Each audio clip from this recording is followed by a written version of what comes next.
La comunidad internacional presiona por un alto el fuego en Gaza.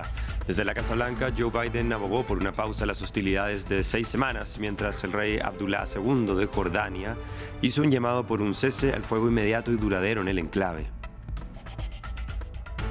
El Senado de Estados Unidos dio luz verde a un millonario paquete de ayuda para 3 de sus aliados. De los 95.000 millones aprobados para Ucrania, Israel y Taiwán, 60.000 serían para ayudar a Kiev. Sin embargo, la iniciativa pasará a la Cámara de Representantes, donde podría no ser ratificado. Y en enfrentamientos con la policía derivó la marcha de cientos de agricultores hacia Nueva Delhi, en India. Tras el fracaso de las negociaciones con el gobierno, los trabajadores del campo exigen al Ejecutivo garantizar precios mínimos para sus cosechas. ¿Qué tal? Bienvenidos nuevamente a las noticias en France 24. Es un gusto estar con ustedes. La comunidad internacional y organizaciones mundiales están trabajando para detener una expansión de la guerra de Israel en la franja de Gaza hasta Rafah. En las últimas horas, desde la Casa Blanca, el presidente Joe Biden señaló que su administración sigue mediando para lograr una pausa en las hostilidades, mientras el rey de Jordania insistió en un alto al fuego inmediato.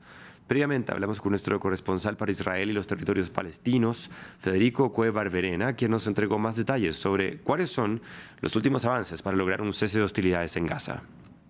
Sí, se espera que este mismo martes se produzca una nueva reunión en El Cairo. Allí ha llegado el jefe de la CIA, de la inteligencia estadounidense, William Burns, junto con los jefes de inteligencia de Israel y también funcionarios egipcios y cataríes. La reunión tendría como objetivo, según fuentes citadas por la agencia AP, llegar a diseñar un borrador final de un acuerdo trabajado sobre el esquema ya presentado, o surgido, mejor dicho, hace algunas semanas, de una reunión entre estos mismos actores realizada en París, en Francia. Esto es para una tregua extendida en 3 fases que comenzaría con una etapa inicial de 6 semanas. Es Estados Unidos el que más está llevando a cabo o liderando esta presión para llegar a un acuerdo, con el presidente Joe Biden a la cabeza.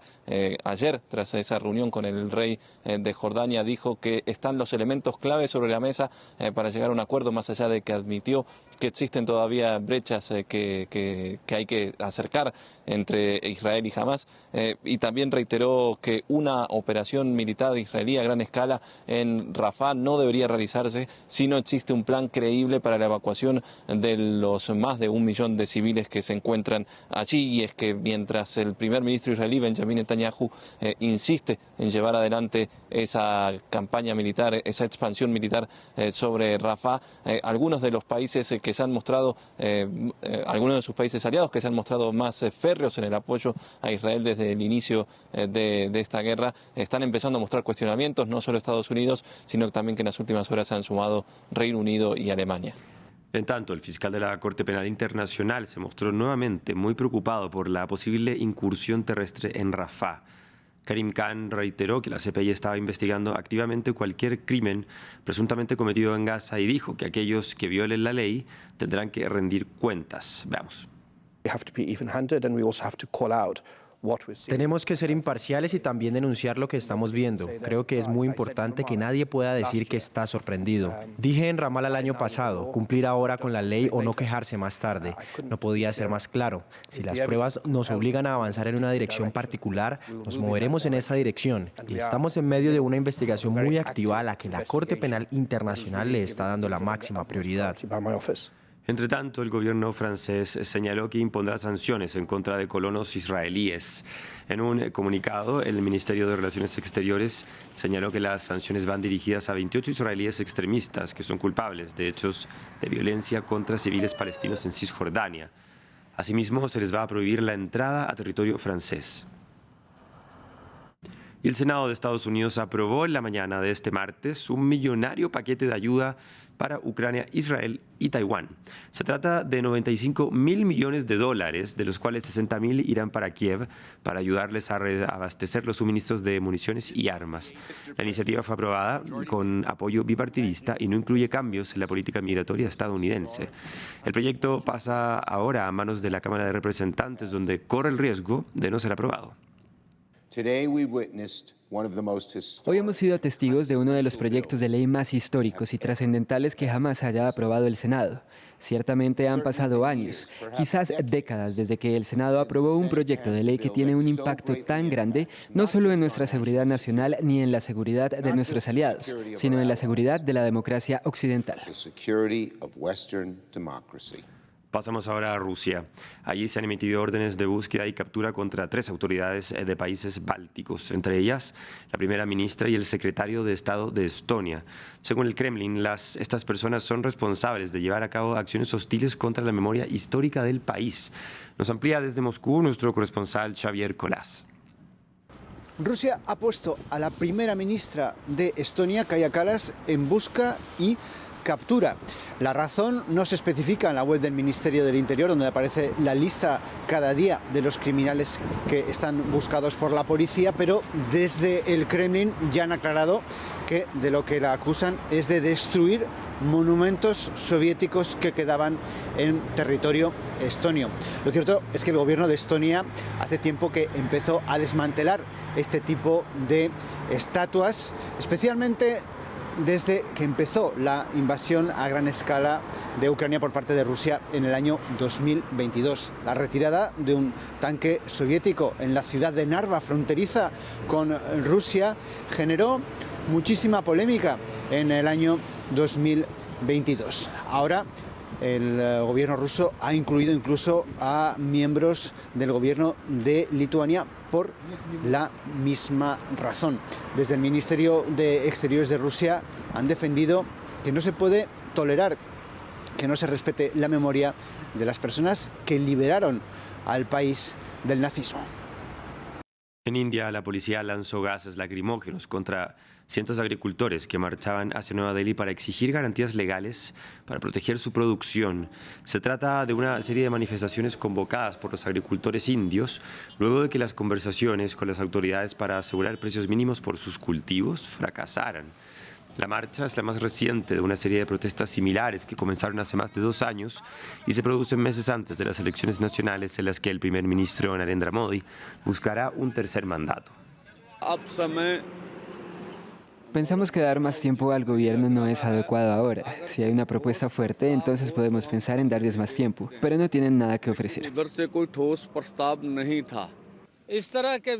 Hubo algunos temas para los que dijimos que se debería hacer un comité para una solución permanente. Continuamos con protestas, aunque ahora nos trasladamos hasta el sudeste asiático, específicamente en Indonesia. En Yakarta, cientos de estudiantes y activistas salieron a las calles para manifestarse contra la supuesta interferencia electoral del presidente Joko Widodo. Los manifestantes denuncian que el mandatario está abusando de su poder al, según ellos, tratar de influir en los votantes a favor del favorito Prabowo Subianto, ya que su hijo es su fórmula vicepresidencial. Algunos votantes han expresado su desacuerdo con la falta de neutralidad de Widodo, diciendo que socava la democracia al darle a un candidato una ventaja injusta. Y las autoridades senegalesas prohibieron la celebración de una protesta pacífica que estaba convocada para este martes. La movilización tenía como objetivo rechazar el aplazamiento de las elecciones del 25 de febrero para diciembre. Hasta el momento, 3 personas han perdido la vida por la represión policial de las protestas. Vamos a ver más detalles en el siguiente informe. Fuera de la Casa de la Prensa, en Dakar, estos periodistas dicen que cada vez es más difícil hacer su trabajo, mientras recuerdan a su colega Absahan, al parecer golpeada por la policía durante las protestas del pasado viernes. Lo que le pasó a Absa, la periodista agredida, me afectó mucho porque podría haber sido yo o un amigo cercano. Se supone que la policía debe protegernos, al menos deberían ser capaces de distinguir entre un periodista y un manifestante. Senegal está en crisis después de que el presidente Macky Sall retrasara las elecciones del 25 de febrero a diciembre. El cambio de última hora supuso una conmoción para un país conocido por su democracia estable. Hace 4 días, 3 personas murieron cuando las fuerzas de seguridad reprimieron las protestas. Un colectivo de la sociedad civil había organizado una manifestación pacífica para el martes, pero fue aplazada tras ser prohibida por las autoridades que alegaron problemas de tráfico. La oposición acusa a Sall de manipular el calendario en un intento de evitar la derrota de su partido. El lunes, dos expresidentes, Abdou Diouf y Abdoulaye Wade, exigieron a Sall que entablara conversaciones con la sociedad civil lo antes posible para mantener unas elecciones transparentes e indiscutibles. Vamos ahora a Haití. Varios habitantes de la capital de Puerto Príncipe siguen huyendo de sus hogares ante los enfrentamientos entre pandillas que luchan por el control del territorio. Movimientos de población que ocurren en medio de una crisis política.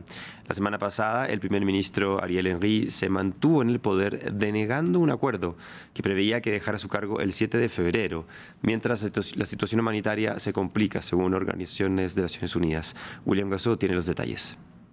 Más y más personas desplazadas en Haití. En Puerto Príncipe, la capital, centenares de familias huyeron de sus casas el lunes en medio de nuevos enfrentamientos entre pandillas. Los desplazados no tienen a dónde ir, campan cerca a una estación de policía. Tenemos muchas víctimas, aún no sabemos quiénes ni cuántas, pero estamos seguros de que serán muchas víctimas porque hoy ha sido un tiroteo intenso en una zona abierta.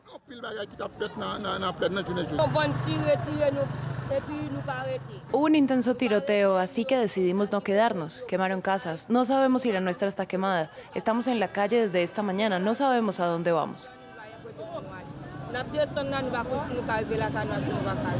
La situación de seguridad se ha vuelto aún más preocupante en Haití desde el inicio del año 2024. El mes de enero ha sido el más violento desde hace 2 años, según la ONU. Al menos 806 personas no implicadas en los violentos tiroteos que están teniendo lugar fueron asesinadas, heridas o secuestradas en enero. Además, unos 300 miembros de bandas resultaron muertos o heridos, lo que eleva el número total de personas afectadas a 1.108, más del triple de la cifra registrada en enero de 2023. A la violencia de las pandillas se suma un contexto político muy tenso. La semana pasada, grandes protestas ocurrieron para exigir al primer ministro Ariel Henry que deje el poder. Un acuerdo pactado después del asesinato del presidente Jovenel Moïse contemplaba su salida del poder el pasado 7 de febrero, pero esto no fue respetado. El presidente argentino Javier Milei regresó a su país luego de su gira por Israel e Italia. El encuentro con el Papa Francisco y la primera ministra Giorgia Meloni fueron las últimas actividades del mandatario, que en las próximas horas deberá buscar opciones para poder llevar adelante su plan de reformas, que recibió la semana pasada un duro golpe del Congreso. El informe es de nuestro periodista Martín Gripo. Javier Milei emprendió el viaje de regreso a Argentina tras su gira por Israel e Italia. El encuentro con el Papa Francisco cosechó miradas luego de que el líder de la ultraderecha argentina lo insultó en varias oportunidades. En el Vaticano, el mandatario argentino habló sobre su plan de gobierno para enfrentar la crisis económica del país sudamericano, que tiene una inflación por arriba del 211%. La gira del mandatario por Italia terminó con el encuentro con la primera ministra, la ultraderechista Giorgia Meloni. Diana Mondino, ministra de Relaciones Exteriores de Argentina, fue la encargada de animar la inversión del país europeo en suelo argentino. Esperamos que Argentina e Italia puedan aumentar, mejorar las relaciones que ya tenemos entre ambos países. Tenemos más de 250 empresas italianas que están trabajando con un total de aproximadamente 50.000 trabajadores. Esperamos que esto pueda continuar creciendo y sea rentable para las empresas y deseable poder invertir en Argentina. La comitiva argentina regresa al país, cuyo clima político sigue tenso luego de que diputados volvieron a comisiones el ambicioso plan de reformas de Milei conocido como Ley Ómnibus. En las últimas horas, 10 vicegobernadores emitieron un comunicado luego de que Milei acusó a los gobernantes del interior de ser los responsables de que su plan de reformas no prospere y posteriormente quitó subsidios como los que Nación enviaba al transporte de pasajeros. Desde el gobierno central se siguen promoviendo políticas e instrumentando medidas que en 2 meses han empeorado inmensamente una situación que era muy complicada y que precisaba mesura, conocimientos, experiencia, gran responsabilidad y una extrema empatía por las y los argentinos, en particular en los sectores más vulnerados por las dificultades no superadas en los últimos años. A 2 meses de su llegada a la presidencia, Milei es desafiado a buscar opciones para aplicar sus radicales reformas. Fin de este bloque de noticias. Continúa la transmisión de France 24, que ya llegamos con más actualizaciones.